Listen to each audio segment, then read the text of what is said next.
It's Wednesday, April 29th. I want to welcome everybody to this morning's committee meeting. I'm joined by my two of my colleagues, Ms. Perry and Mr. Garcetti, the president of the Los Angeles City Council. We have a quorum. Ivania, you're pinch hitting today for Ms. Barclay. All right, well then let's start. I think what we want to do is dispense of some non-controversial items, Mr. City Attorney. So, Madam CLA, if we could go through items 4 through 9. Item number 4 is a communication from the mayor relative to reappointment of Ms. Cynthia Ibarra. This is for the Relocation Appeals Board for the term ending April 2nd, 2010. This is a receive and file. Okay, on item 4, we will receive and file the communication from the mayor's office. That brings us to item 5. Number 5 is a CLA report relative to adjusting city census tract boundaries. Okay, then without objection, we'll adopt the CLA report. Item 6. Item 6 is a CRA and CAO report relative to a co-op agreement with EAD to receive grant and other funds not to exceed $5 million to fund environmental management services, and to fund environmental services in an amount not to exceed $90,000 and related actions. Okay, on item 6, we'll adopt the CAO report. That brings us to item 7. Item 7 is CRA and CAO report and resolution relative to environmental actions and acquisition of real property at 3011, 3023 Southwestern Avenue in the amount not to exceed $3 million and an ENA with Mercy Housing for the redevelopment of the property. Okay, then on item 7, we'll adopt the CAO report, bringing us to item 8. Item number 8 is a CRA report. This is status report for fiscal year FY 2008-09, third quarter. It's a financial status report. Item 8 will receive and file the CRA report. Item 9. Item 9 is CRA report, again, FY 2008-09. This is the third quarter AB 1290 status report. Okay, then again, without objection.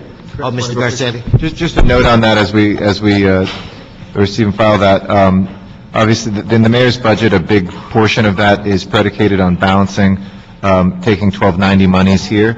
So I know the CLA is working closely with all council offices, but make sure council offices all look at those balances very carefully, because just because there's money that's not spent doesn't mean that it's not planned to be spent for things. So otherwise, there's talk in budget committee potentially of sweeping that. So just a note to everybody. Thanks.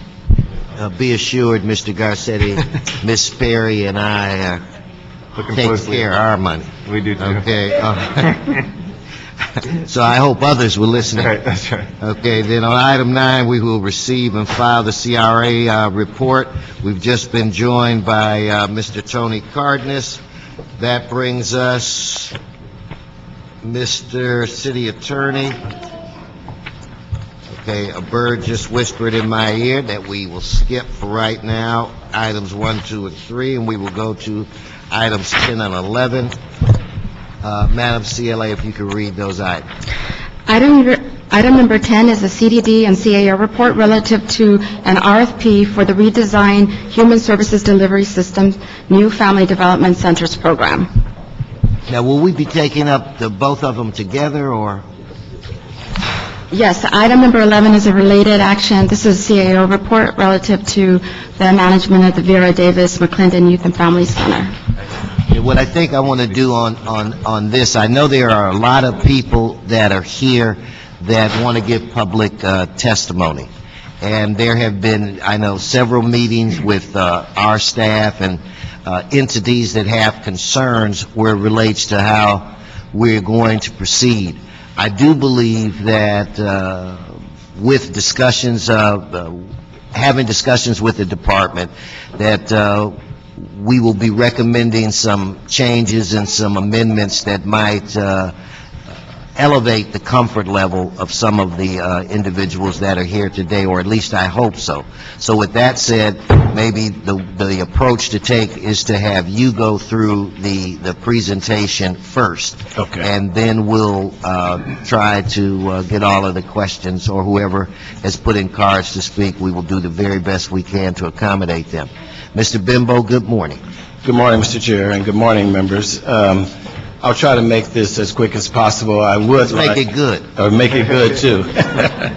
I would also note that we have visited with just about every council office and given a presentation similar to the one that you'll hear this morning.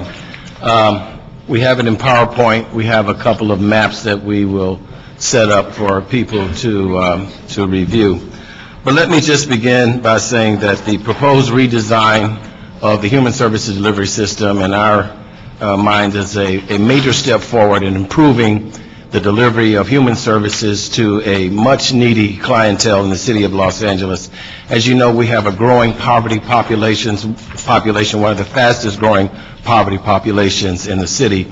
And we think this redesign addresses some of the most critical issues that should be addressed in trying to offer the best services to this growing population. The redesign establishes a system for implementation of anti-poverty efforts and policy initiatives within the city. Programs like Earned Income Tax Credit, Cash for College, Financial Literacy, and Low-Income Auto Insurance will become standard programs that are offered to all citizens that we serve. It also establishes an infrastructure that positions the city to pursue other resources to augment existing resources. We intend to better leverage and coordinate our services, essentially to get more bang for the buck. You might recall back in February of last year, the controller issued a report around the anti-gang strategy, and it made a couple of observations about our human services delivery system. It indicated that the duplication of effort between CDD programs and that there were gaps in services, there were specialized services that were disparately available. We were doing some things in areas that had the same need as other areas and doing different things there. So there was not a lot of coordination and disparate delivery of services. There was no continuum of services. There was no competitive procurement. The existing service providers have been under contract for a number of years without a competitive process, and it's time to make that process competitive and go back out. There was a lack of a strategic objective, and there was inconsistent monitoring from too many contracts. We have well over 100 contracts to monitor, and the administrative costs of administering those contracts is high.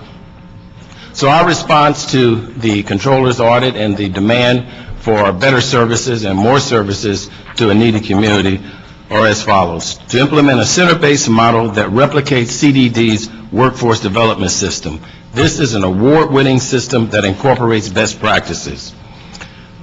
We will also require that core services be provided at a single location, which will be called a family source center.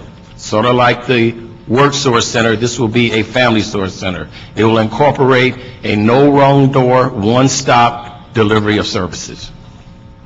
We'll have all centers partner with CDD-funded programs, including WorkSource and OneSource. We intend to integrate all of our programs, again, with the idea of leveraging our dollars and getting the most bang for the buck, as well as improving the quality and a continuum of services, which responds directly to one of the controller's observations. Family source core services will include multi-benefit screening, such as public benefits, discounts on utilities, EITC, low-cost health insurance, and other city and county programs. We'll also provide case management services to the 5,000 most needy clients that we serve. We'll do pre-employment screening and employment support. We'll provide financial literacy, computer literacy, parenting classes, youth services, including tutoring, mentoring, youth leadership, college access, recreation and cultural activities, as well as legal services. These will all be core services that will be available at all of our family source centers. The planned outcomes will be built around two objectives. Number one, to increase academic success, and two, to increase family income. We know that we are moving families and individuals toward self-sufficiency if we can improve their educational level and if we can improve their income. The entire system will be managed and evaluated against the Malcolm Baldrige criteria for performance excellence. We'll do that via a maintenance of a system-wide scorecard. You'll be able to tell at a glance how we're doing in each one of the areas in which our performance is being measured by looking at a scorecard on one 8.5 by 11 sheet of paper, just as it's done now with our workforce system. We'll have annual evaluations and certifications of our contractors. So we will stay on top of contractors to make sure they are achieving their goals and they are reaching the standards of excellence that have been established in the contract that we award to them. We'll have certification of city and contractor staff as Ball Ridge examiners. I had the pleasure of attending the CAPE Award luncheon, I guess Friday before last. Very proud to report that of the 20 awards that were given, our contractors in the department received 7 of those awards. And it was quite gratifying to see that the city and the partners that we work with are doing such a good job as far as performance excellence is concerned, and it was acknowledged by the CAPE examiners. The benefits of the newly redesigned human service delivery system will be that we'll double the number of clients that we're currently serving. It's now 25,000, we'll go to 50,000, and as I said, 5,000 of those will be case managed, which is not going on now, so that's a major improvement.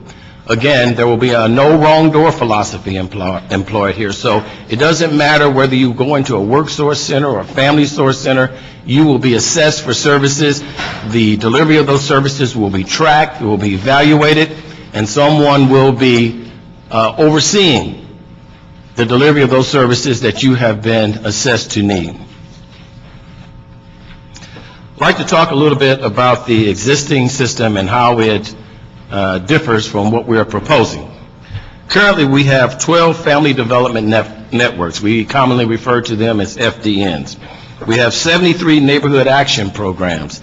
Over the past several years, as the block grant allocation has gone down, we've reduced those awards, the NAP awards, commensurately to now they're as small as $75,000 each, which is not a lot of money to provide services, and the fact that it costs us over $25,000 a year to administer a contract that small. So as you can see, there's not a lot of efficiency there.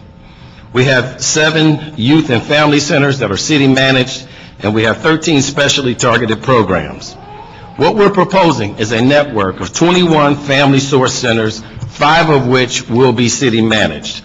The day labor and domestic violence programs will continue as currently structured. An analysis... How is that currently structured? They're standalones. The day labor and domestic violence will not be a part of the human services delivery system, but they will continue to be funded to provide the services that they provide. So they will be essentially unaffected. Okay. By the proposed system. And we're comfortable with their performance? We're comfortable with their performance and the funding level that we're providing for them. Continue. Okay. An analysis of those 73 NAPs, again, that's an area where I stated earlier there are some inefficiencies in the contracts being so small and the cost to administer those contracts out of proportion. But as we look at them, there's some real value there. 77% of those NAPs offer services that are part of our core curriculum. So 77% are offering relevant services. The issue there is being connected and coordinated and monitored and evaluated and setting goals that are measured and reported on a regular basis. Only 23% of those NAPs are offering services that are not part of our core curriculum, and they are basically for child care services and services for people with disabilities. So what are we going to do with those entities?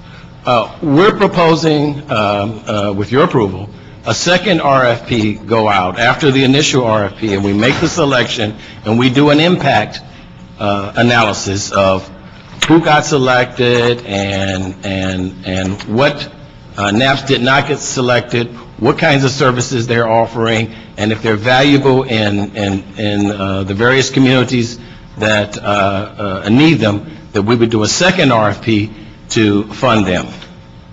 So the services would continue? The services would continue, but for 18 months, and it would not be a part of the initial RFP. It would be a second RFP. So would they stop providing the services now, or would they be, No, they would continue. They would continue. so they would be unaffected They would essentially be unaffected for that period, until the second RFP is out until the second RFP is. and reviewed? Okay, go on. Okay.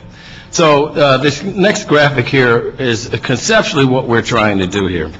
On the left, you see the existing system the way it is. The FDN is the center, and within a community or region, you have a number of NAPs that are operating, but essentially they're independent of each other, along with the YFC, all operating independently. What we're doing, or what we're proposing to do here, which you see on the right side of the screen, is to connect them so that the Family Source Center, the City Managed Center, as well as the required partners, which are, again, are offering those core services that bring those programs and services that we've identified as being needed in all communities of need together, so that they're coordinated, so that they're fully integrated, as well as some community-specific services that are unique to the various communities. We recognize that Los Angeles is a large city, it's a diverse city, and there are some unique needs in each community, and we recognize that, and we want to be able to accommodate that as well. Okay, so, now, if you look at the left, you look at the right, the only difference is you got a couple of lines connecting them. So why don't you tell me how, in essence, are you really going to connect them? Well, again, What's going to be different about... okay, because on the left, the NAPs are offering a variety of services that are not coordinated. They're operating independently. They're not being evaluated. They may be overlapping. Okay? So- on the right, they are connected. They are meeting the specified goals of our core services. So they will be programming with... I mean, With the Family Source Center, So the Family Source Center will be the quarterback. will be the quarterback. That's a good way to look at it, yes. Right now, it doesn't operate that way. It doesn't operate that way. They're sort of like satellite operations that operate independently. Okay? Again, the idea here is efficiency, bang for the buck, better coordination, and a higher quality of service. Continue. The next slide shows how the funding will be allocated. And essentially, it's the same amount of money, just allocated in a different way. Okay. Roughly $19 million. Just a word about the competitive procurement here. What we're proposing, again, is 16 Family Source Center operators being selected through a competitive procurement. We're talking about 5 city-owned, and they would be staffed by the city employees. The one that you would be familiar with would be the Bradley YFC out on Pico Boulevard, right. Applicants will be required to include a minimum number of 5 partners in their proposals. So this is how you can pick up those NAPs. You can go out and select 5 of those for your Family Source Center. NAP contractors are being encouraged to partner with potential center operators in submitting proposals. We are encouraging, we are facilitating, and doing everything we can to help those marriages to take place. We want the Family Source Centers to contract with the NAPs. We have some NAPs out there that are performing great services, but what we want to do is to better to connect, coordinate, and integrate those services. Maybe you could get some assistance from Council President Garcetti. Not too long ago, he became very experienced in conducting wedding ceremonies. So he might be able to help the marriages between the NAPs and the... We would welcome his assistance. Competitive, okay. Not all FDN or NAP contractors will successfully propose. We'll provide an impact report at the time of the Family Source funding recommendations are presented. And that's what I mentioned earlier. After the RP process runs its course, we'll do an impact study and report back. A second RFP could be released, is what we're recommending here, and then we could pick up some of those NAPs that weren't funded in the first round, that provide those categorical services that are not part of our core programs. The disabled and... The disabled and the child care, and I believe there are a couple of health-related NAPs in there as well. Okay, we have, as I said, not only have we visited with the council offices, but we've reviewed this with our CAB, we've reviewed it with our NAPs, with our FDNs, and the whole community of people we serve, as well as service providers. And here's some of the comments that we've got back. One has to do with the funding of the West Side. And again, we're looking at need, highest areas of need. Initially, we had funded the West Side for a family store center at about $500,000. Subsequent to that, we've looked at that, and while the concentration of poverty is not there, as you have on the East Side or in Central LA or in South LA, there is poverty there, but it's dispersed. But we've been encouraged to increase that allocation to $1 million, so it would be funded at the same level as some of the others. So you were able to find the money to do We'll that? find the money to do that.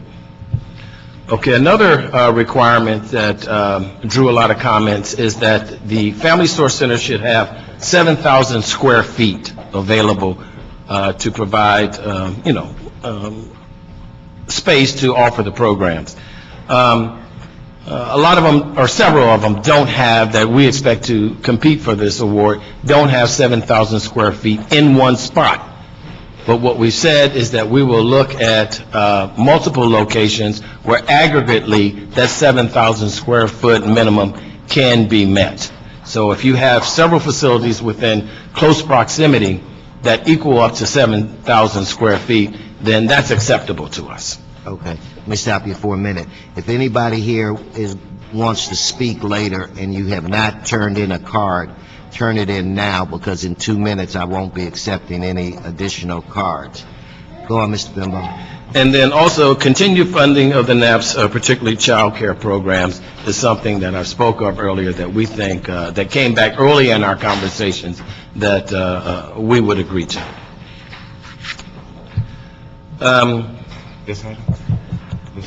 In addition, we give consideration, we are asking that consideration be given to using the economic stimulus funds to fully fund the West Side. So that's where the money would come from for the West Side.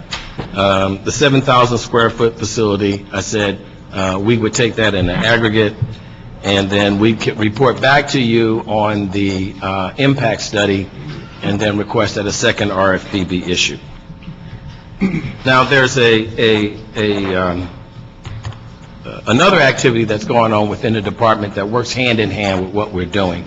And while we're not here to talk about that per se, I think it would be helpful to understand that in addition to redesigning the human service delivery system, we are trying to reorganize the department to facilitate the goals that we want to achieve under the redesign.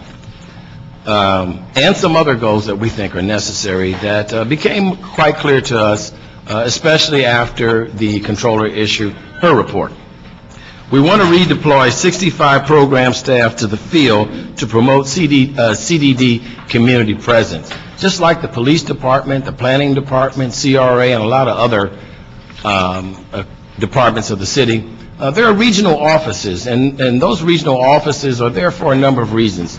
To bring city services closer to the people, to give people better access, to be able to accommodate the specific needs of the very diverse communities that we serve. And we think that's a good model for CDD. We've been centralized for so long, and we think that it's time now to decentralize our operations, to set up regional offices so we can better serve and have better access to the people that we serve. So what are they going to do?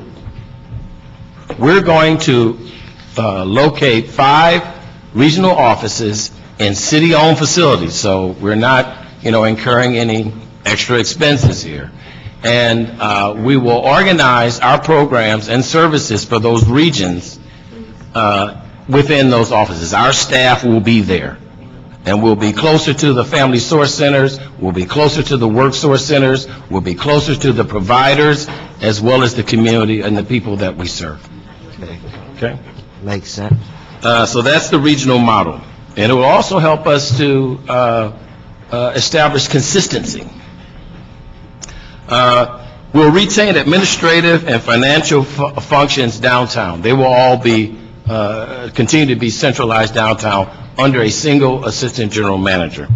We'll consolidate, well, first of all, not only consolidate, but we will establish a evaluation, planning, and research unit, which we don't currently have. If we're going to better plan, if we're really serious about coordinating services and being a leader in terms of providing these services and implementing city policy on a consistent basis, we need to have the planning, research, and evaluation capacity to do all that. So we're establishing a planning, evaluation, and research component to the department, which will assist us in doing that, and that will be under the direction of a single assistant general manager. And finally, the consolidation of all of our operations will be assigned to a single assistant general manager. And to give you an idea how this would work, I have two charts that I'll just briefly review with you. The first one is our current organizational design, and if we move from left to right under the general manager's box, you see an AGM that is over administrative services and financial services, and that remains essentially the same. The next two boxes are what really changes here. Richard, Yes. next time we do one of these charts, Yes. keep in mind that the chair of this committee is over 39 years old. And that maybe next time we could have You have one on your- larger print. You've got one. No, but it's not as colorful It's as... not, okay. All right. I'm letting you know in advance. Okay. Go ahead. I'm up here pretending as though I can see You it. can see that, all right. But the next two boxes show where the change is going to occur. Our operations are split under two different general managers. One has human services, the other has workforce and economic development. And remember what I said earlier, we want to integrate and coordinate. So what we're going to do is move all of our operations under a single assistant general manager, and then another component for planning, evaluation, and research. So if you turn to the next organizational structure, you see what that looks like. And the silos disappear. There is no just single line for workforce, no single line for human services, no single line for economic development. They are all integrated. Okay. And then our timeline, which is shown in the on the final screen, it's a little off now. We're just a little bit behind, but anticipating approval today on the redesign in the RFP, that would go out, and we would begin to implement the subsequent activities almost immediately, culminating in the reorganization on October 1st. We'd expect to have those regional offices set up, and we be in full operation of the redesign of the human services delivery system. Even though we're a little bit behind now, you think... We could still make October 1st. We could still make October 1st. And so that concludes my presentation. You know, I had a quick question before I turn it over to the other members. You talked about we were funding programs at $75,000. This was for a year, or they would get $75,000 in government funding? No, that's the current level, is $75,000. They've been reduced over a number of years commensurate with our reduction in block grant funding over the past several years. So those contracts used to be, 150, so they're half of what they are now. I got it. So, but still, today they're about $75,000. And in order for you to administer every one of those programs, the administrative cost was about $25,000. Up to $25,000.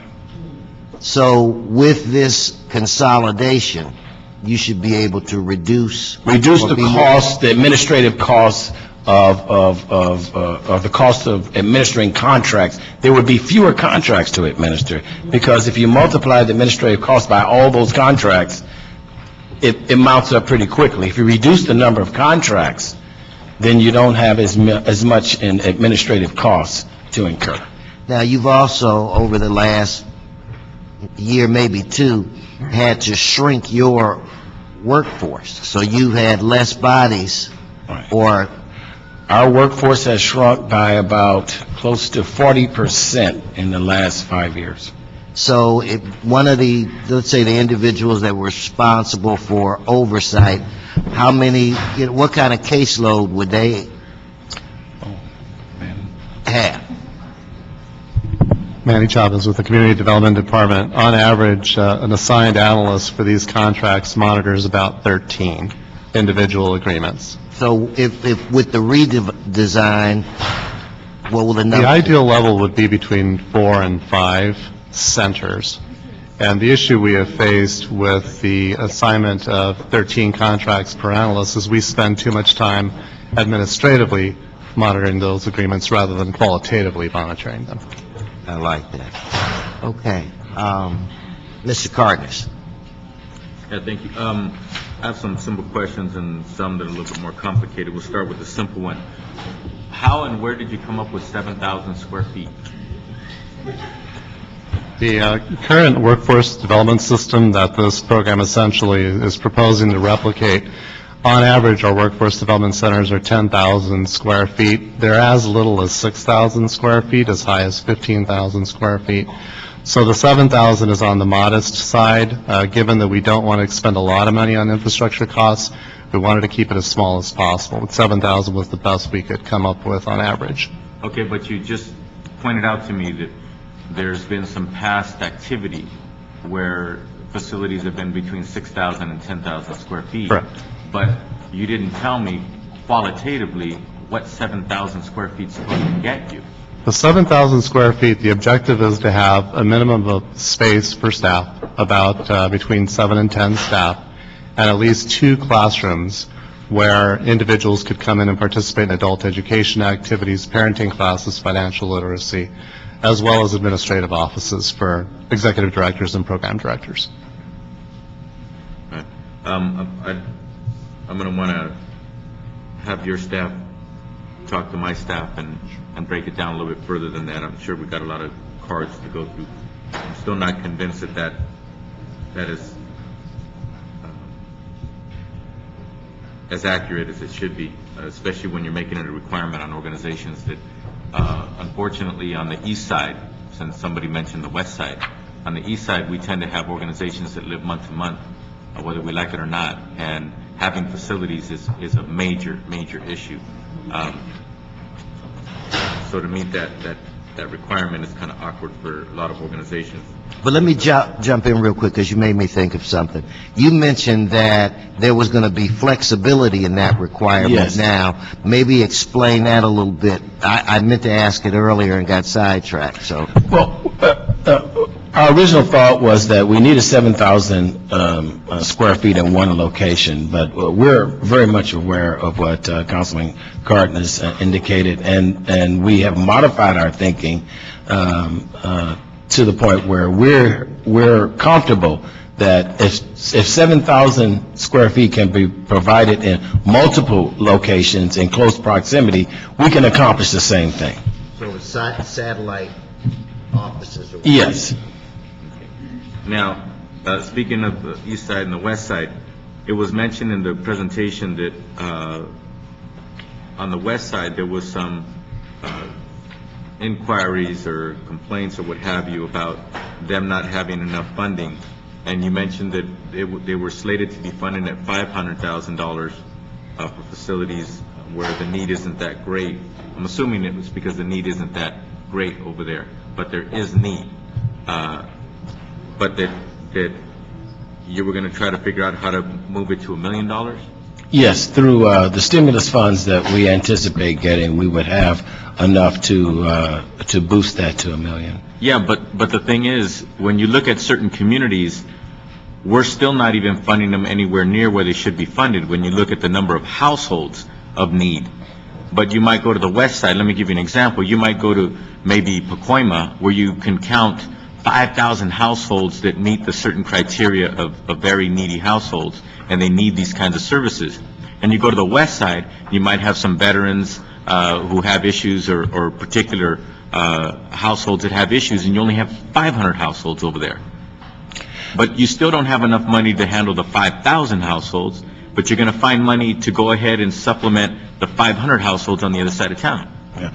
Coming from a community where 5,000 is a low number for my district, for one FDN, how do you justify that? If you're going to find money, shouldn't you put that money where you have thousands and thousands of households of unmet need versus trying to satisfy a few hundred households on the other side of town? Councilor, I would not argue with your point. I recognize, and I think all of us recognize, that we don't have enough money to meet the need as it exists. But I also would point out to you that, as it was pointed out to us, that there is need on the west side. It's just not as concentrated. I would also explain that the funding for all of these family source centers is going to go up from $750,000 to $1 million. So it's not that we have robbed Peter to pay Paul. Everybody is getting an increase, and we have tried to keep the west side commensurate with the other communities that also have needs. So it's not an easy equation to take the few dollars that we have and meet everyone's needs, but we are trying to be responsive to all the issues as it relates to accommodating the need that exists in the city. Well, you certainly pointed out what pressures you have and how you're trying to satisfy those pressures, but you still haven't explained to me how you justify, when you look at the household ratio and dollars per community, how you justify putting $1 million into one community where the household need is perhaps 1/10 the number of households that you might have in South LA or East LA or Pacoima. Councilman, what we attempted to do, and if you look at the map that has the red coloring on it, we attempted to identify those areas of the city with the greatest concentration of poverty. And yes, it would have been, we could have gone through the exercise of saying that the concentration of poverty is greater in one area than the other, therefore we should fund one center at $800,000 and another at $1.2 million. However, our thinking is that in order to have a viable operating functional center, at a minimum, we need $1 million to open the doors. And if any additional revenue should materialize thereafter, that we would augment based on the specific needs of the community. So if we got more money, then ideally we would start to build those $1 million systems based on the needs in those communities. Yep. I'm sorry. The other thing I would point out is that the stimulus is only for 18 months, so that $1 million is only going to last 18 months, whereas the others, we intend to make the $1 million a permanent threshold for funding. So it's temporary on the west side. Okay, well, we need temporary support of any kind where the concentration is the highest. Again, we'll have my staff talk to your staff further about that. When it comes to the review panel, who's going to be serving on the review panel? For the RFPs? Yeah. We attempt to the greatest extent possible to bring in outside individuals, whether they're from local universities, community-based organizations that aren't participating in the bid process, the county itself that operates similar programs. Although we would manage the effort and our staff would participate, we will bring in outside folks to participate. So basically, CDD is going to be putting together the review panels? That's correct. Okay.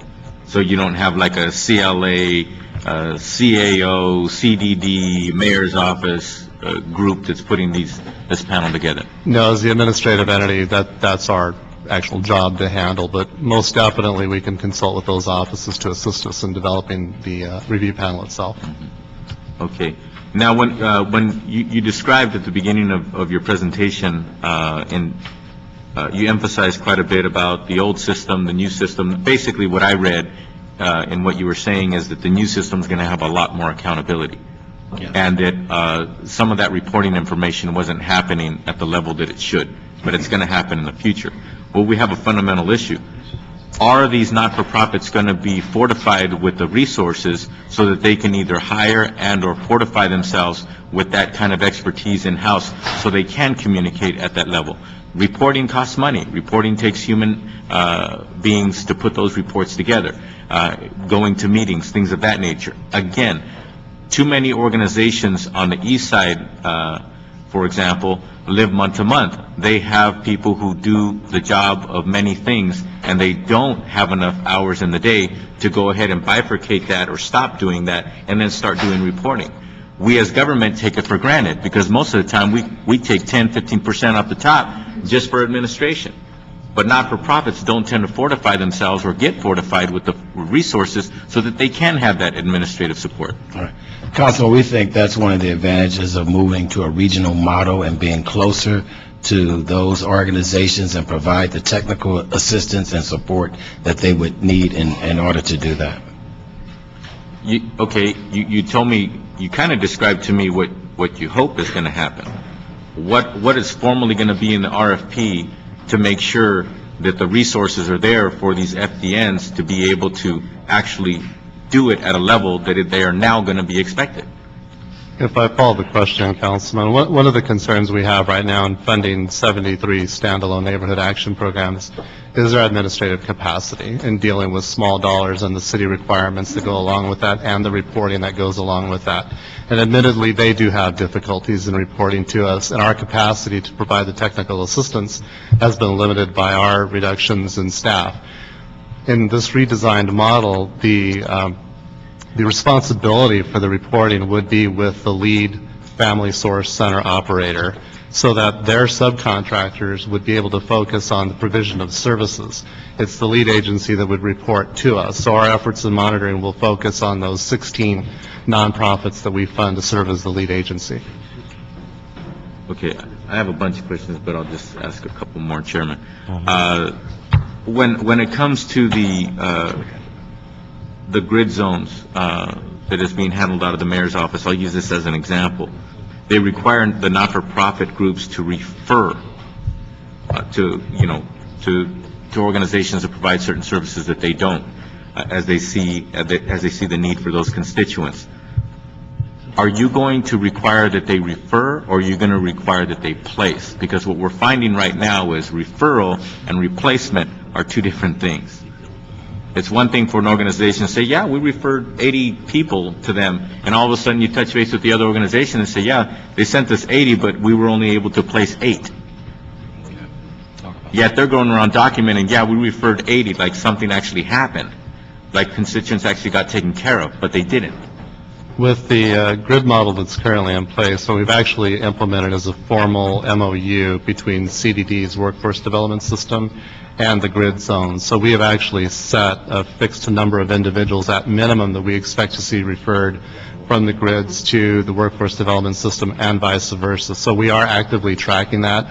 It's formally reported, and in conversations with Mr. Carr, what we've discovered is that because of the eligibility requirements for the grid programs, a number of the youth don't have programs to go to. So our one source and this new family source model are perfect options for that to occur. So we would anticipate executing a comparable MOU for the family source system with the grid zones as well. Yeah, but you repeated the fact that you're seeing mechanisms for referrals. But what is going to be the language to make sure that people actually get placed, people actually receive services when they are referred? Correct. And with the workforce development system, there's eligibility criteria that accompanies the referral.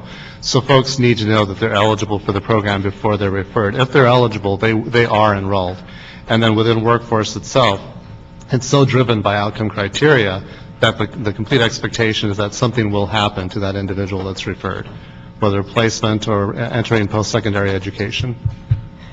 Councilman, also, just to clarify, Robert Science, Assistant General Manager, on the workforce development side, we actually had a specific number of slots for placement. So it's 500 is our goal for this year that we set aside specifically for the grade referrals. We intend to do that for next year, and we would do the very much same thing on the Family Source Center, specific placement numbers, and not just referrals. Okay. Last two questions. When do you expect that the RFP will be ready to go out? We have a draft of the document ready to go, so upon City Council mayor approval, we would release, anticipating mid-May. Okay. And when do you anticipate having it in the form so that we can vote on it? In early August, prior to recess. Okay. And that's automatically going to come to HCED, to this committee? Okay. Is there anything that precludes your department from meeting a request from a council office to go over that RFP while it's still in draft form? We could share the draft document with your office as long as it's understood that it does not become a public document. That would be fine.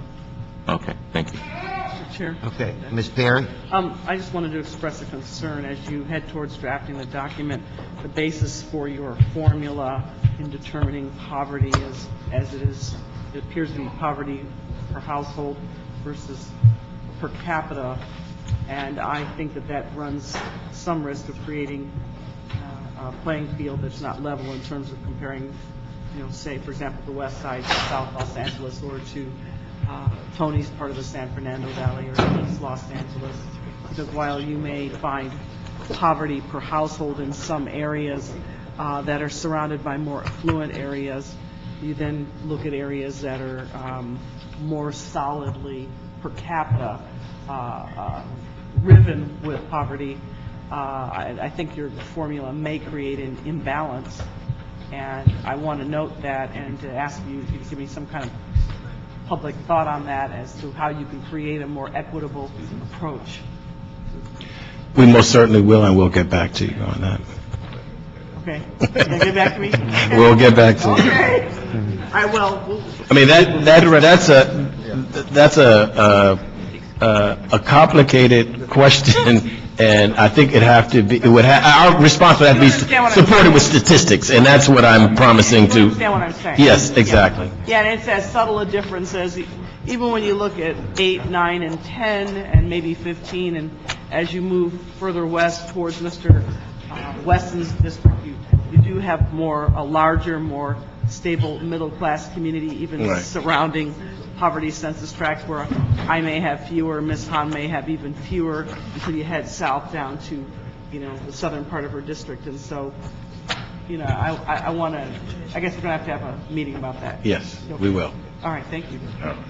Mr. Garcetti, are you good, Yes. or? I'm sorry, I wish I were, but I got to ask a few questions as well.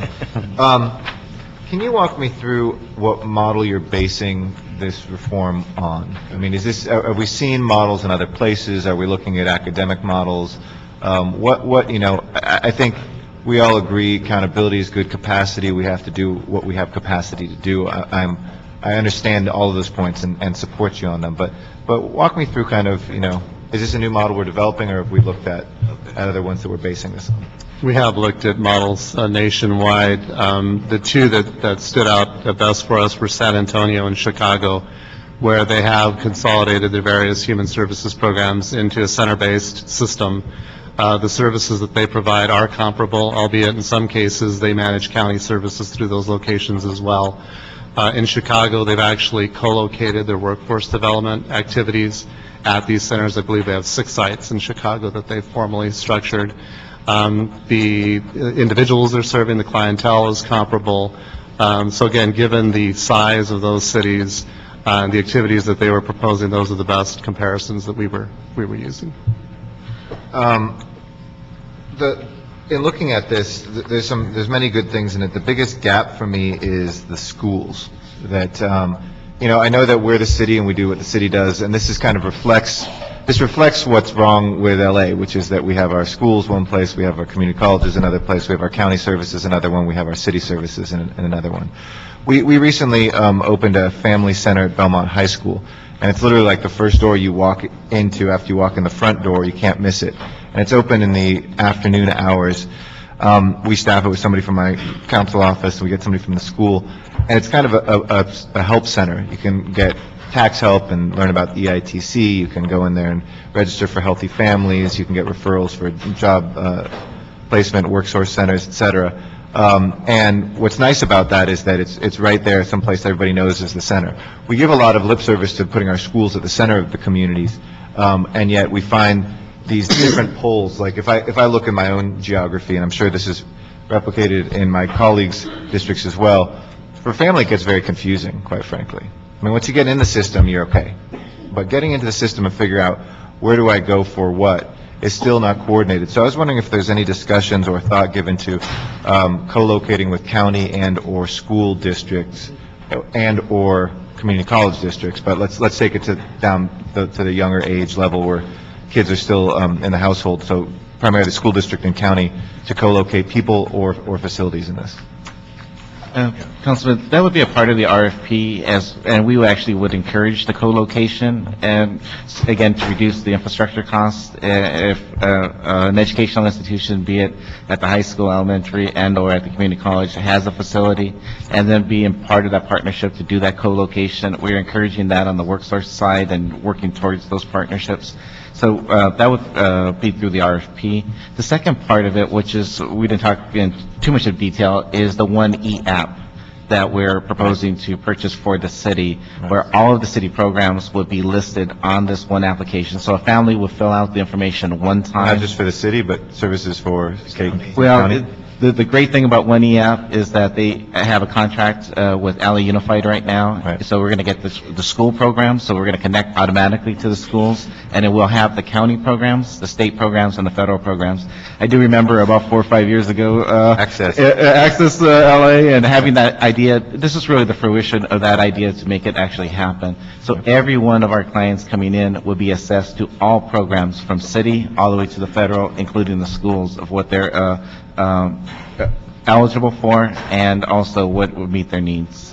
What Mr. Science was referring to, I think it was in December of 2004, we launched something called Access, which the idea was not just in where CDD is working, but first where CDD is, but then librarians, potentially rec and parks folks, any of those points of contacts. Just like you said, for CDD, there's no wrong door.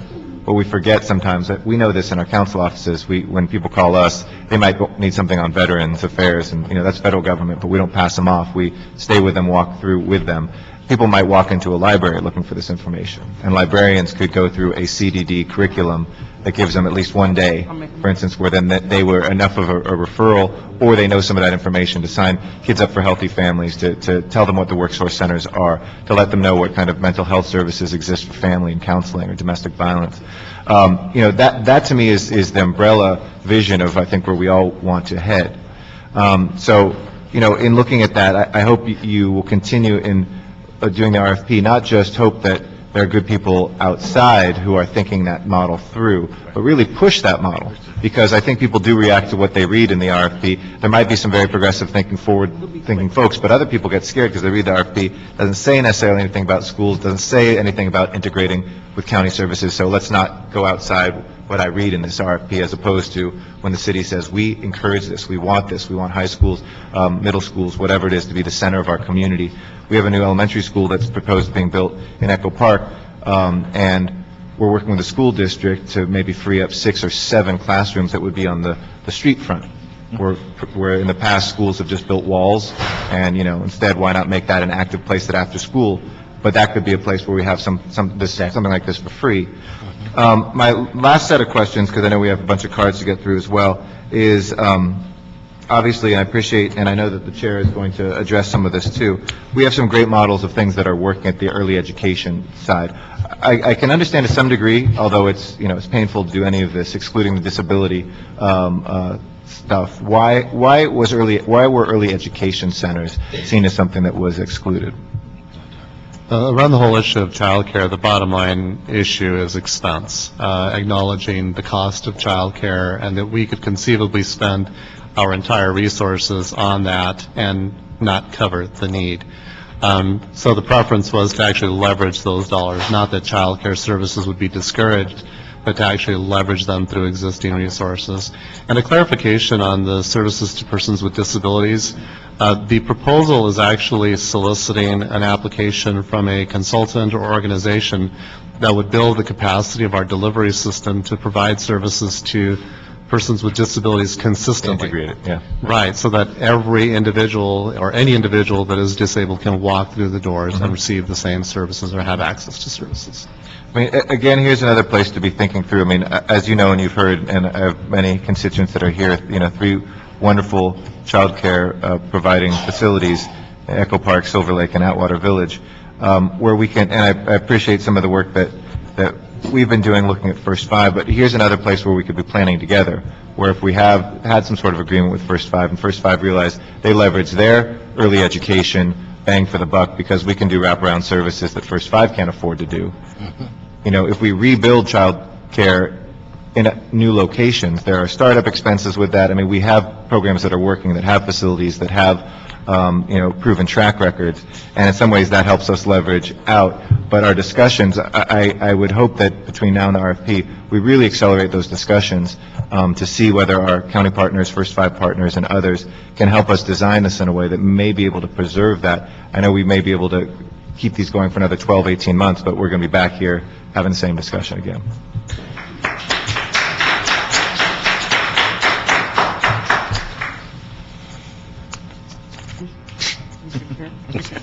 Obviously, we have some new people attending the committee today.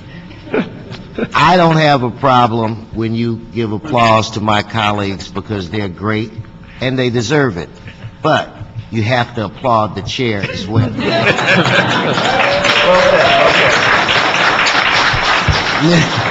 Miss Berry. I just wanted to check to find out if there any reason why the Housing Committee could not include the CAO and the CLA in the review process of the RFP, which may ultimately include appeals coming back to CDD and to the committee.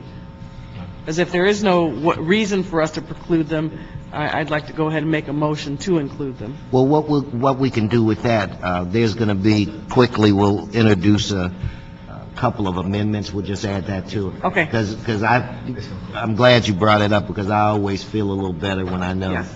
So I agree with that. Okay, thank you. So with that said, I'm going to ask the CLA to read the couple amendments that we have and incorporate Ms. Perry's amendment.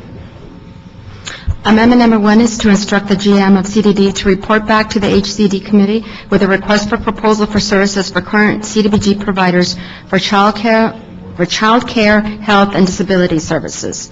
Additionally, instruct the GM of CDD with assistance of the ad hoc committee on AARA Public Services Working Group to identify funds to fund the proposed RFP. In addition, we have Ms. Perry's motion regarding the CAO and the CLA to be included in the review process of the RFP. Okay, thank you. Mr. City Attorney, I have to quickly test your skills. I want to table the action that we take on this item for like 30 seconds, and we've got 3 mayoral appointments that are going to be taken up today. I would just, since they're going to be taken up today in council, I'd like to just deal with them without, if there are no questions from the panel, because they're reappointments. So can we do that? Certainly, sir. So if the CLA could quickly read items 1 through 3. Items 1, 2, 3. Don't go anywhere. Are reappointments to the Relocation Appeals Board for the term ending April 2nd, 2010 for all 3 appointees. This is Ms. Yolanda Anguiano, Mr. Rafi Gazarian, and Mr. Damian Martinez. Okay, without any questions, without objections, we will recommend those 3 individuals before the full city council. Now, we deal with this issue. So I would like for you guys to hang around. We've got comment cards. If some of you had a question or a concern, if it's been answered in the debate, just because your name is down, you don't have to speak. Let's keep it quick. Unfortunately, I can only give you 1 minute. Let's start off with Hillary Saywin. Please come forward. And then someone that didn't put a name, but they have an address of 1369 East Venice or Vernon. I didn't have, well, Ms. Jackson, come on, you're on deck. Hillary Selvin, Los Angeles. I'm speaking on the current FDN program that are currently evaluated and monitored on a regular basis, so I'm not quite sure what they're talking about. I know our social workers do that. Replicating the workforce development program is great, but again, I think the point that they're getting to, which is the aggregate model, is very important to be able to provide the wide range of services that FDNs currently provide, including basic needs of food, mental health, shelter, and medical.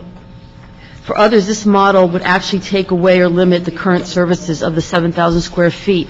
And again, that is, at the end of the day, the diversity of the services provided by current FDNs cannot be lost. And I hope that we make sure with all the things that we're doing that that key does not get lost, is that we're able to provide such a diversity right now, and housing people with the cost of time can be tremendously difficult. So we really support the aggregate model of the 7,000 square feet and keep the diversity of how the FDNs currently function. Thank you. Good morning. Good morning. I'm Rosie Jackson, Hungry and Hungry. I'm the program director of Hungry and Hungry, 1369 East Vernon. And before you, I left just a pamphlet so that everybody might be able to check it. The first is the summary for 2008, and we have a schedule here before you too. That we're taking care of for this, and because you're not giving time to read. And then we have the other clients. So now, first thing I want to explain, I heard them talk about, now Hurting and Hungry did for a total of unduplicated clients 10,324. Now we do for city 1,199. We did for the county 1,499. We did for FEMA 7,634, which came to a total of 10,329. Now these duplicated, we did for duplicated people for 7,831, and FEMA and other repeats 17,322. These are repeats that keep coming back to our facilities out there. You know, now for number two, we would like to be funded, but we don't want to move our facilities. We have a large facility at 1369 East Vernon. Thank you, Rose. Okay. Thank you. Mr. Ms. Chair? Perry. I just want to make an announcement so that all those social service providers in the area of Council District 9 will know that on Thursday, April the 30th, from 4 p.m. to 6 p.m. at the 28th Street YMCA at 1006 East 28th Street, we are going to have a meeting that has been coordinated by my office. This is only for the social service providers, to make sure that organizations get to network with each other for contracting purposes, and see if we can work through some of your questions. Oh, okay. Ms. Perry, is that tomorrow? Thursday, April the 30th. Tomorrow, the 30th. Okay. Thursday, April 30th, from 4 p.m. to 6 p.m. 28th Street Y, 1006 East 28th Street. Ruth Solowski and Matt Nasatis. Good morning. Hi, I'm Ruth Sosowski, and I'm the West LA FDN Program Manager. I just wanted to address first off Mr. Cardenas' concerns. One of the reasons that the West Side has been advocating for funding is because it's not a count of households on the West Side. We are one of the 3 hubs for homelessness in the city of LA. There's Skid Row, Pacoima, and West Side, and that's due to the fact that there are so many services on the West Side. We also have a lot of people who are sharing dwellings that aren't counted in the census. So we do have a lot of poverty that we address on the West Side that may not necessarily be counted in households on the West Side. We want to continue to provide them services. I also had a question that hasn't been addressed yet around the services regarding basic needs. housing, food, shelter, health care, and how that's going to be in the redesign plan, which I haven't heard addressed yet. I'd like clarification on that. And I appreciate the aggregation of space. We think that would be much more practical for service delivery. Thank you. Mr. Bimbo, if you could have someone sit with her for a moment and answer her questions. Matt? Yes, my name is Matt Nassatier. I'm a member of the Coalition for Community Ownership, and I'm with Hilltop Nursery School. I'm a parent there. Thank you for your comments and questions to the CDD managers. I'd like to say we're here to work with the CDD, the Mayor's Office, and the City Council to make the current human services delivery system better and more accountable, and to continue, hopefully, to fund the current NAPs that are experienced working in our communities today. I'd like to say that, there was a comment made that $75,000, which is the current funding for a year for the NAPs, is not very much, but that at Hilltop Nursery School, that's funding at least 10 kids' education for a whole year. That gives them the skills and readiness for school, keep them out of gangs, conflict resolution. It also provides 10 families with the knowledge that their children are being taken care of, it's safe, and raises their incomes because they're able to work full-time. So that small amount of money means a lot. So please, I'm asking you to work with the currently funded NAPs to continue the good work that they've been doing in the communities. Thank you very much. Thank you for coming. Elaine Konoski and Cynthia Augustine.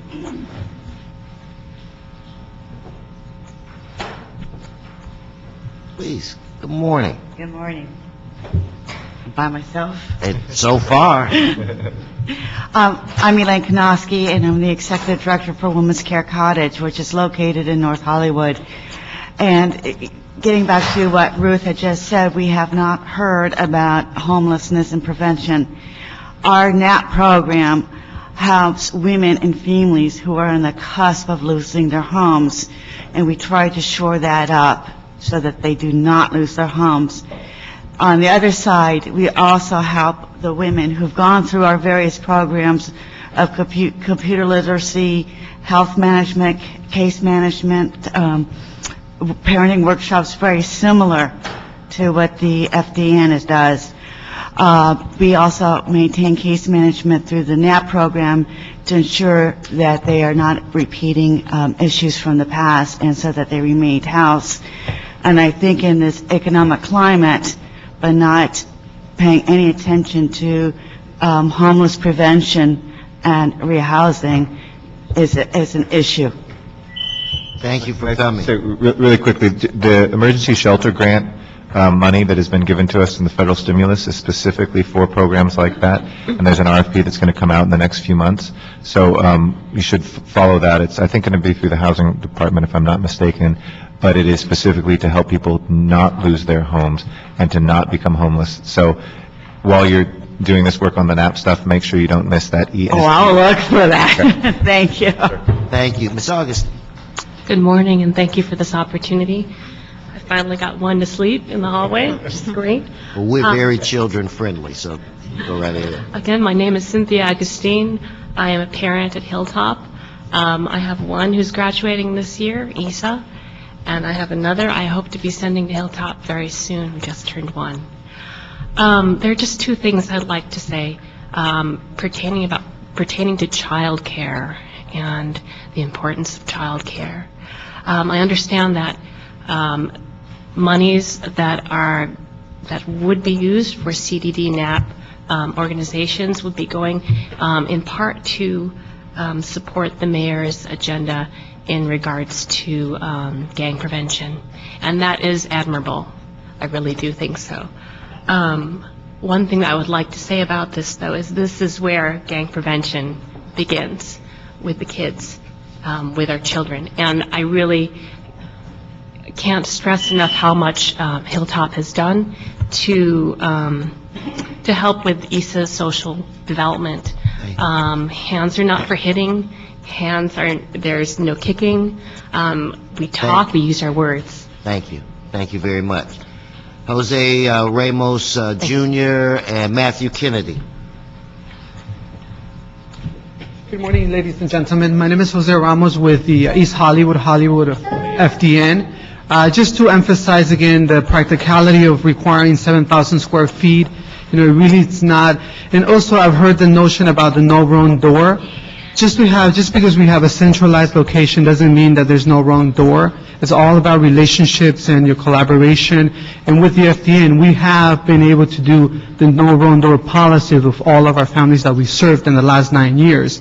And the last thing, just wanted to add to it, it's very ironic to hear CDD telling us that they went from a centralized location now to decentralized. So now they're going to the community where they see there is a need for that. So just because we're centralized doesn't mean we're going to be able to accomplish all the things and get all of our goals done. So I would again encourage us to think about requiring 7,000 square feet to nonprofits that may not be able to afford the cost. Thank you very much. Thank you. Mr. Kennedy. Thank you. I'm from Hilltop Nursery School. I'm also part of the larger coalition for community ownership that was born out of this redesign of the human services delivery system. And I am in opposition to this. I think the design itself, though we do support progress, I think that the design is flawed. I mean, the axiom that it's built on is flawed. And I think the statistics that the design was built on are they're flawed, they're outdated, and I don't think they truly represent the diversity and the larger scope of services that need. And it upsets me when I hear them talk about like us being satellite agencies and the quality of services. Well, our agency in particular has been recognized by the city of LA a number of times for the quality of service. And as a child care center, we can't even compete anymore for this, so we're not even considered. So I just want to show that's just an example of their disconnection with us. And if you go back to that chart, that little thing, missing the lines, it's going to be the same FDN in there. Thank you. Stephanie Rangel and Angela Roa.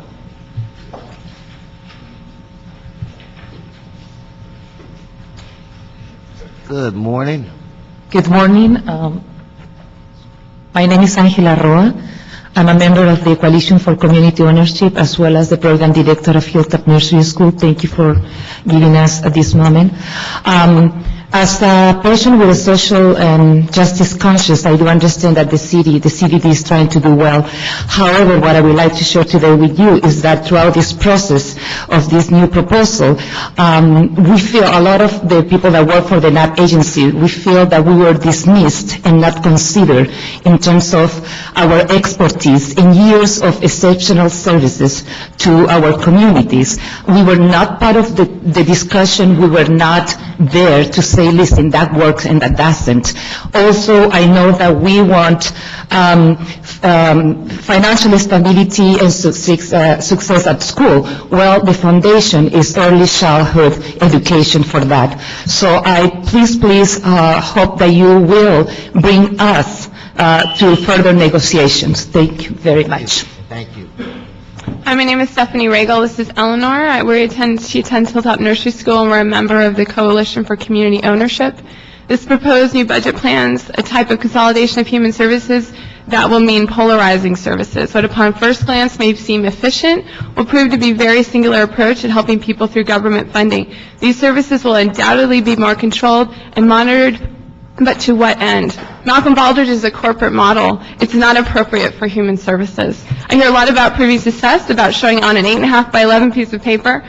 You know what? That may make the CD feel secure in monitoring, but it's your fault that you did not monitor us well. Monitoring the very act of creating positive, healthy members of the community is difficult. Let us help you by using child care measurement tools that are appropriate for child care services, etc. Our building doesn't have the FIC nameplate on it, but it was built with funds from the CDD. You are not talking about connecting services like with your little bubble diagram, CDD, sorry, but you are talking about moving them, and in some cases, eliminating them. In the wake of losing our funding, not with the help of the CDD, we are coming together to form a coalition for community ownership. Thank you. Please do not take our funding away. Thank you very much. Thank you. Betsy Chapman and Daniel Dodd McDonald.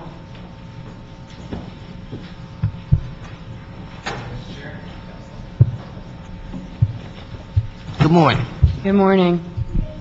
My name is Betsy Chapman, and I'm a member of the Coalition for Community Ownership as well as a Hilltop mom. The Coalition for Community Ownership are a group of NAPs connected in opposing this proposal for redesign. And we think you need to stop seeking solutions in places like Chicago and San Antonio and look to your own communities and successful partnerships with their doors already open for answers instead. You can utilize our expertise in engaging community and creating sustainable relationships. We have the resources you seek and the ability to work within the community successfully with small amounts of money or bang for your buck. We have systems of evaluation for our organizations that can be learned and applied for clearer measures of outcomes, even though you did not apply those earlier. You should use us as models when creating new programs within the needier areas of the city, and you can create a better system by involving these organizations that have successfully contributed to the community instead of dissolving us. Thank you. Thank you. Okay, good morning. My name is Daniel Dodd Mcdonald. I'm a Hilltop parent. In addition, I'm a neighborhood council member for the Greater Oak Park Elysian Council. Also, I'm the previous associate director for a nonprofit called Artshare Los Angeles for over 10 years. And basically this redesign is a very bad idea in my opinion. It would have a huge negative impact on our great city. It would cause tremendous hardship for the individuals, the families, and the youth that we currently serve. Back away just a little bit. I apologize. I think the people on Main can hear you. Go ahead. All because of the existing system that works. We are giving a better chance and a better future for our children and all the individuals involved. It saddens me to see that if this redesign goes into effect, the lives of thousands of mothers, fathers, and children will be greatly affected and lose this much-needed funding and services. Quite the opposite, we should cherish the programs that work and utilize them as role models for future expansion when the economy picks up. If it is not broken, why focus valuable time and energy on breaking something? Thank you for your time and your patience and your consideration in this issue. Thank you. Keith Miller and Nona Bavoma. We've got about 8, I think.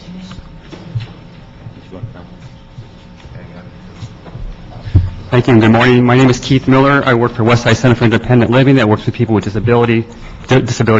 As I have sat and listened in different meetings about the redesign plan, it becomes clear that the current system of delivering services needs to change. For the center I work for, WCIL, we provide services for people with disabilities who are on fixed incomes and need support for finding and maintaining employment, benefits, and housing. We do this by providing a wide range of services that cannot be found or duplicated in a one-stop center. The RFP that is due out in May, if passed through City Council, needs to address people with disabilities and takes into consideration current networking systems that impact communities.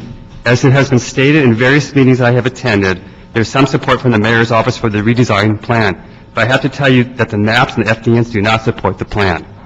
Residents need individual service providers that can address their concerns with within their community and provide a safe environment. Thank you. Thank you. My name is Donna Baroma. I'm a member of the Coalition for Community Ownership, also director of Echo Park Silver Lake People's Child Care Center, known as Play Group. And I'm really concerned that child care is not even a part of the core services of the Community Development Department, because child care is a proactive solution to poverty and gang activity.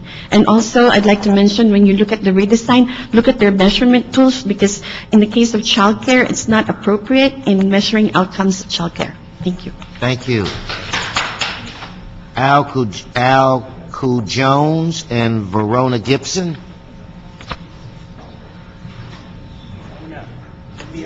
Viona? Yeah. I'm sorry. I apologize. Mr. You sit down, dear. Sit Yeah, down. but Mr. Chairman, I would like to relinquish my time to my supervisor Hector, if that's possible. I tell you what, this one for you, since you were so nice, I'll let you do that, but let's go with you, and you can have your boss come on up. Go. Good morning. My name is Al Q. Jones, and I'm employed by Catholic Charities of Los Angeles, and I just want to thank the City Councilor for allowing me to speak. My reason for speaking to the council this morning is to urge the council to reconsider restructuring the NAP agencies. I work for a NAP agency, the St. Peter Claver Center, located in the Crenshaw district in Los Angeles. The St. Peter Claver Center has been assisting low-income and homeless individuals since 1985. Our agency, along with others like ours, have been staples in our communities. In many cases, the homeless depend on our services and location just to survive day to day. One of our center's greatest advantages is our location. Our center has a close relationship with the residents because we're close geographically. There's the old saying, if it's not broken, why fix it? We need to move. We don't need to move. We need funding so we can continue to help the people right where we are. Thank you. Nice shirt. Thank you. Mr. Weston, thank you very much. My name is Hector Briones, and I'm the Regional Director for the Our Lady of the Angels region for Catholic Charities. One of the things that is amazing is a lot of people think that because Catholic Charities is such a large organization that we have a lot of money. While the Catholic Archdiocese does not provide us with any funding, so we're depending on private donations and government programs. Catholic Charities currently has 3 NAP programs. One's located in your district, Mr. Jones just talked about. Another one is located in Ms. Perry's district, the Santo Niño Center, which is the early childhood school readiness program. And the other one is in Mr. Reyes's council district for parenting. We just think that we have a very successful trio of programs, and we should not have to go through a different process because we are very successful. Thank you. Thank you. But Fatima Quintero, and Tony, help. Torrijano, or Torrijano twice.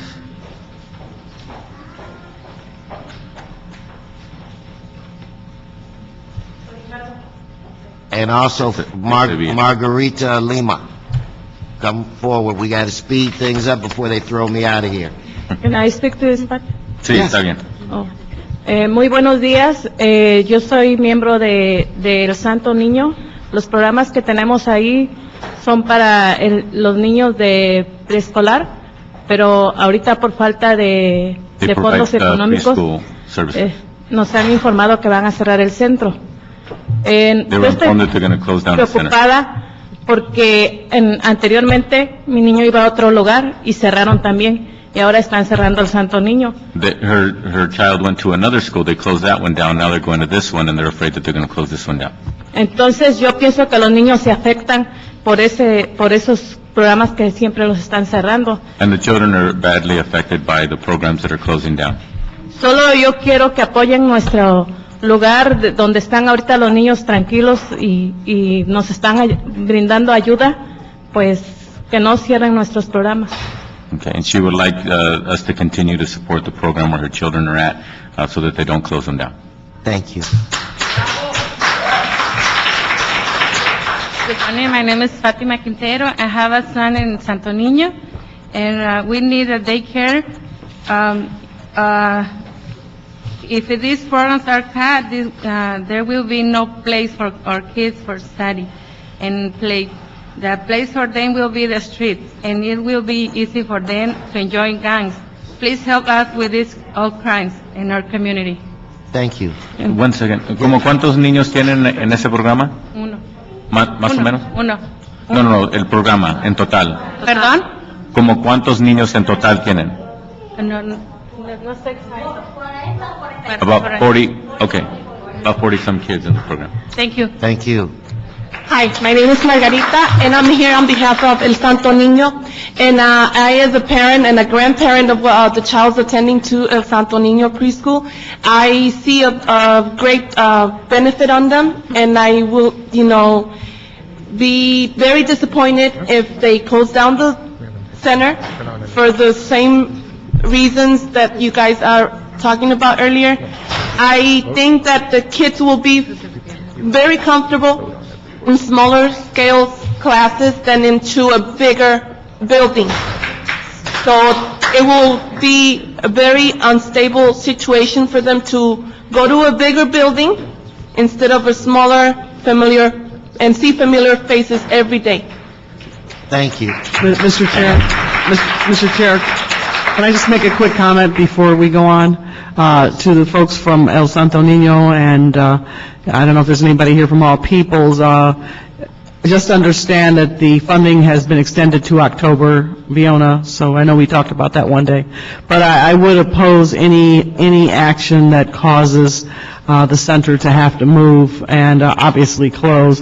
Well, and please, I'm not saying that so that you can clap. I want you to understand, because I want my committee members to hear, and I want the department people to hear, that one of the reasons that El Santo Niño is so successful and All Peoples is so successful is because they're deeply embedded in the communities where they serve.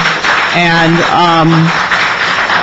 generations of families have gone to these centers for help, and to cause them to close down or to have to relocate would devastate the very essence of their mission, and that's not something that I would support, particularly in the area where you have to go past the park where people are being shot at, and we're constantly wrestling with that, crossing San Pedro or not, those kinds of things. So I just want to put that out there now. This is something that we're going to have to work through, Mr. Benbow, because that doesn't work for me.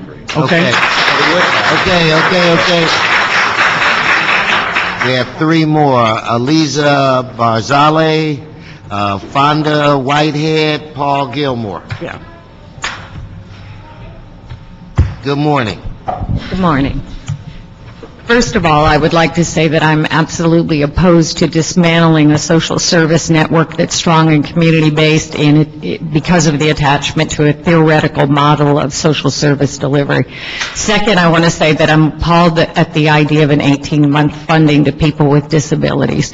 Clearly, the federal priority, one of the categories is in CDBG, is in fact people with disabilities. And I find little comfort in the idea that all of a sudden these centers will magically become fully accessible and programmatically accessible to people with disabilities. Easy solution: include people with disabilities in the RFP for every family source center that is developed, and make sure it happens by clear and appropriate regulations and guidelines as part of that process. I thank you for your consideration. Okay. Fonda Whitehead, I work for the Brazil Foundation, and I'm here with the Coalition for Community Ownership. I just think it's a shame that the evaluation process from CDD wasn't properly administered. We were pulled to go to these Baldridge evaluations, and it made no sense to the community.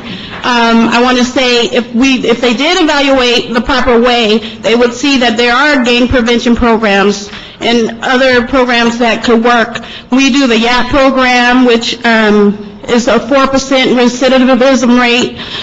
We do a repeat offenders program through the NAP program, which is a 10% recidivism rate. And these are the things that CDD could have found out had they did the proper evaluation. So I don't think our families and kids need to suffer because CDD didn't do their job in their evaluation. Thank you. Mr. Gilmore. I'm Paul Gilmore. I live in City Council District 4, and I'm part of the Committee for Community Ownership and a Hilltop parent. I don't think anybody's disagreeing that CDD needs to be more accountable, and in fact, that maybe there needs to be some kind of redesign as part of that, but the NAPs and the FDNs are already doing good work, and they should be evaluated by the work they have been doing. Hilltop was built with CDD funds 25 years ago. Since then, the members of Hilltop, whether they're CDD families or the richest families in Silver Lake, have been working together to maintain that facility. CDD hasn't spent any money on that, but now CDD wants to spend lots of money building these 7,000 square feet facilities. Why not, as Mr. Chavez say, leverage the dollars through existing resources? What the NAPs are doing right now is doing exactly that, by building on the community, using the community resources to make that $75,000 go as far as possible. Build on that through the redesign rather than getting rid of them. Thank you. Thank you. So, Madam CLA, this item is before us. Yes, item number 10 and item number 10 is amended with the 3 amendments previously recorded, and item 11 with the CAO report. Okay, then without objection, we will adopt the CAO report with the amendments on item 10 and adopting the CAO report on item 11. We did that. That should move us to public comment. Public comment, yes. We have one public comment card, Mr. Chuck Tinnen. He is not here. Is there any more business before this committee? That concludes the agenda. Then this committee is adjourned.